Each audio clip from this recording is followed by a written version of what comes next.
سمین اچانک غصے، ہوس، ظلم اور تشدد کی وجہ سے صدام حسین کے بیٹے ادے صدام کو ابو سرحان کہا جاتا تھا، یعنی عربی زبان میں بھیڑیا۔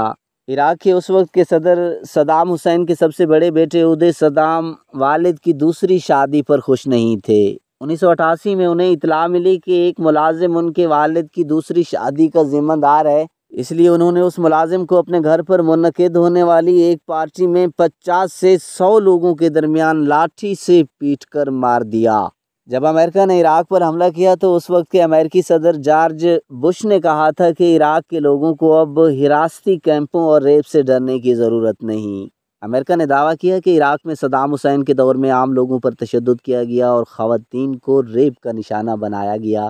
امریکی حکام نے دعویٰ کیا تھا کہ عراق میں خواتین کو ریپ کرنے کے لیے خصوصی کمرے قائم کیے گئے تھے، اور ایسا ہی ایک کمرہ ادے صدام کے محل میں بھی تھا۔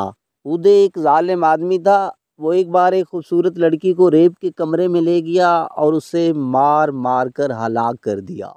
ایک وقت میں ادے صدام عراق میں سب سے ناپسندیدہ شخص سمجھا جاتا تھا۔ یہ امکان تھا کہ صدام کے بعد وہ اقتدار کے وارث ہوں گے، لیکن ادے کے برتاؤ کو صدام بھی پسند نہیں کرتے تھے۔ صدام کے دور میں ادے کو کئی اہم عہدوں پر تعینات کیا گیا۔ وہ عراقی اولمپک کمیٹی کے صدر تھے، وہ عراق میں سرکاری میڈیا کے سربراہ تھے، وہ عراقی صحافیوں کی یونین کے رہنما تھے، اور صدام حسین کے قاتل سکواڈ کے سربراہ بھی تھے۔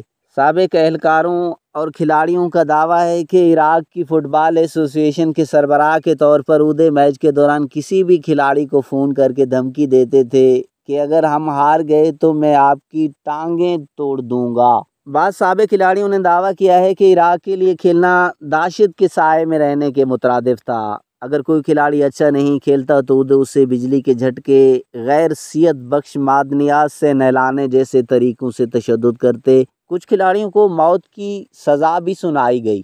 صدام حسین نے سمیرہ شاہ بندر سے دوسری شادی کی تو ادے نے اپنی ماں ساجدہ کی توہین سمجھا، لیکن لوگ تو یہاں تک کہتے ہیں کہ ادے کو شک تھا کہ اگر سمیرہ نے بیٹے کو جنم دیا تو اس کی جگہ وہ اقتدار کا وارث ہوگا۔ صدام حسین نے سمیرہ شاہ بندر سے دوسری شادی کی تو ادے نے اسے اپنی ماں ساجدہ کی توہین سمجھا۔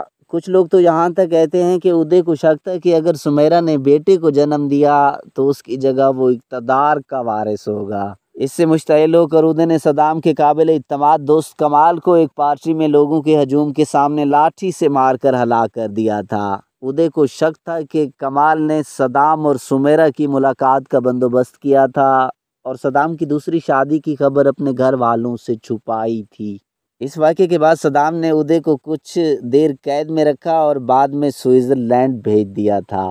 سن 1996 میں ادے پر وحشیانہ حملہ کیا گیا۔ قاتلوں نے ان کی گاڑی پر گولیاں ماریں۔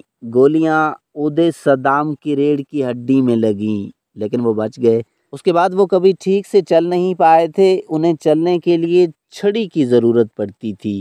سمین یاد رہے، ادے صدام 2003 میں عراق پر ریاست متحدہ کی قیادت میں حملے کے دوران وہ اپنے بھائی کے ساتھ اور بھتیجے مصطفیٰ کے ہمراہ ایک امریکی ٹاسک فورس کے ہاتھوں موصل میں ہلاک ہو گیا تھا۔